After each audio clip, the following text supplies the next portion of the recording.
Greetings and welcome back again to Ghost Stories of Washington, Chapter 2, The Spirits In, Part 3. In this group, we have Ghost to Go, Old-Fashioned Hospitality, and Pharmacy Phantom. Ghost to Go, Carrie Doll of Victoria, British Columbia, Canada, first saw the ghostly image while she was dining in a Spokane restaurant. It's a good thing that Carrie wasn't startled by the apparition, although she didn't know at the time the phantom was to follow her all the way home. I couldn't find a current listing for the restaurant Carrie described, but she did say that it was housed in an old converted mansion.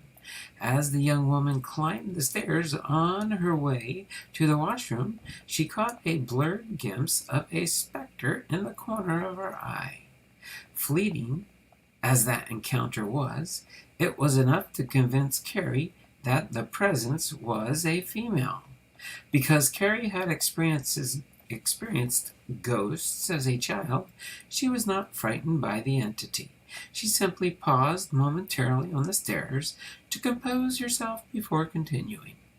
And that was when she saw a portion of the apparition more clearly.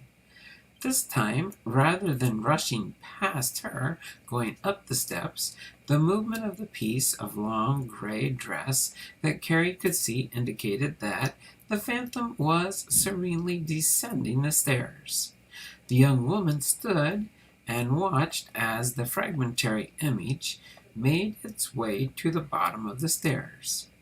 She turned and disappeared.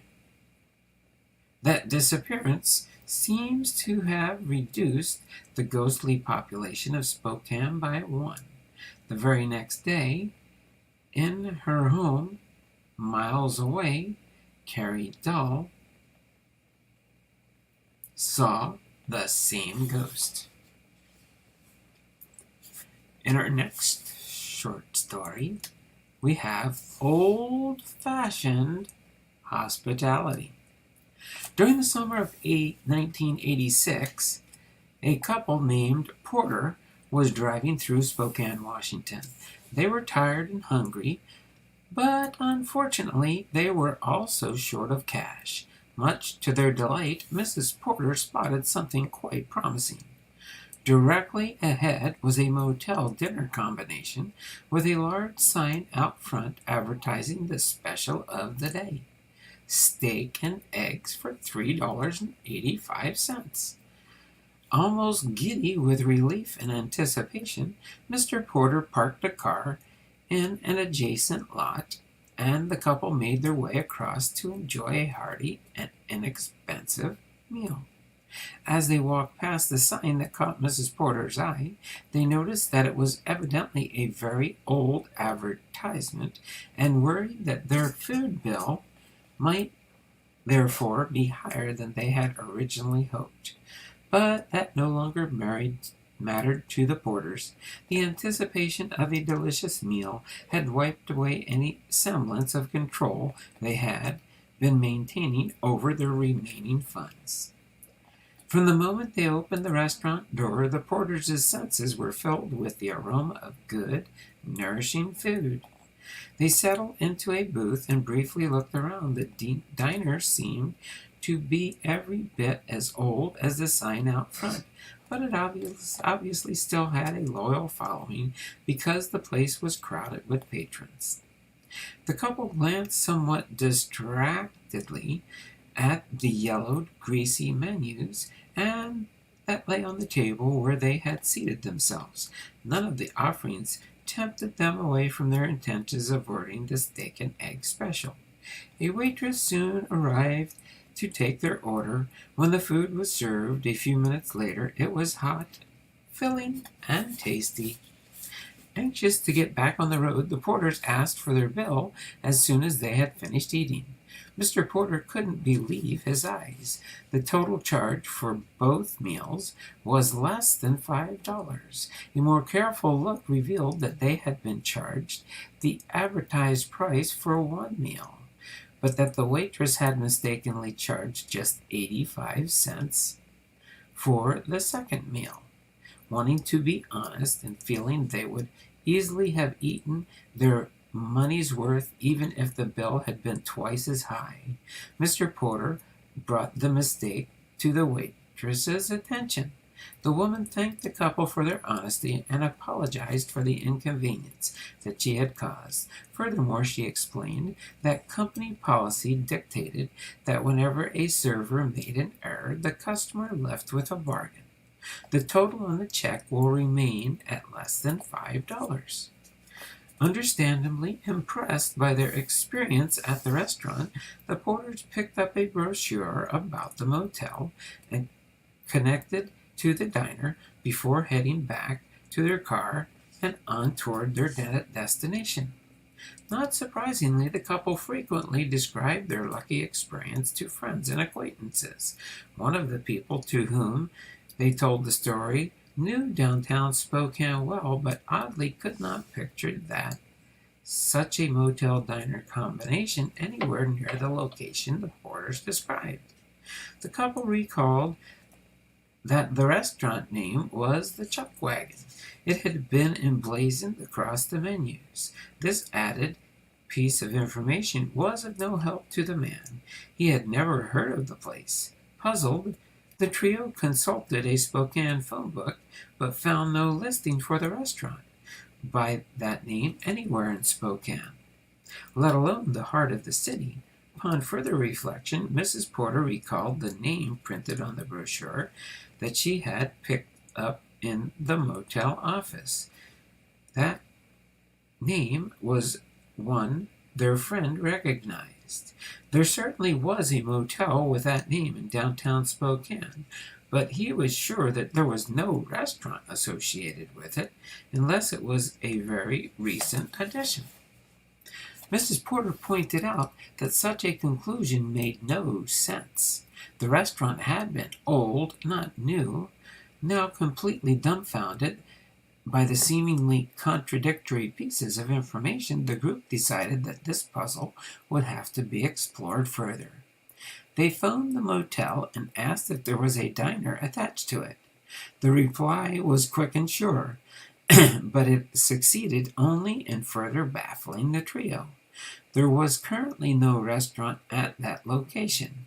Yes, there had been a diner on that spot, the Chuck Wagon by name, but it had burned down many, many years before the Porters had visited Spokane.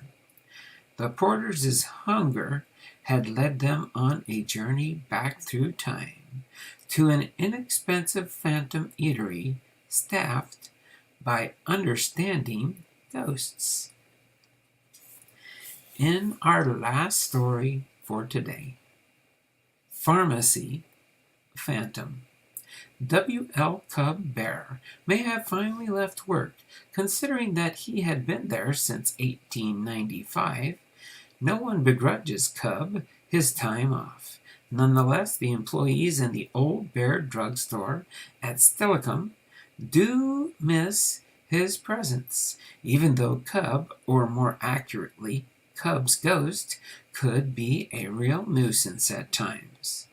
The Stillicum Historical Society restored the former drugstore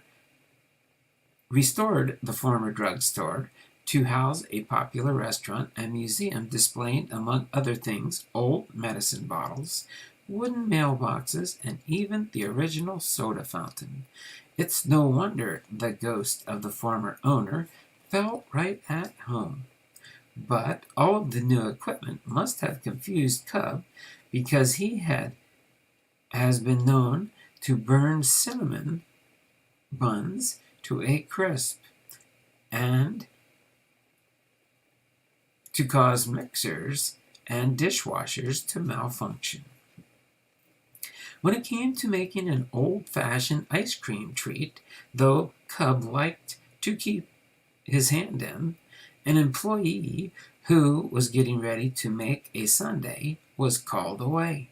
There was no one in the kitchen at the time, but when he returned, he found that the whipped cream had already been put on top of the ice cream.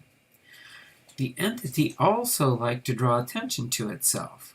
One evening, as several employees watched, all 4 coffee pots began to spin madly because the pots had just been washed and set back on the coffee maker. One employee reasoned that the strange motion might have been the result of the wet pot bottoms reacting to the machine's hot elements. The thought was a good one, but not applicable in this case. Not only were the pots dry, but the elements were cold.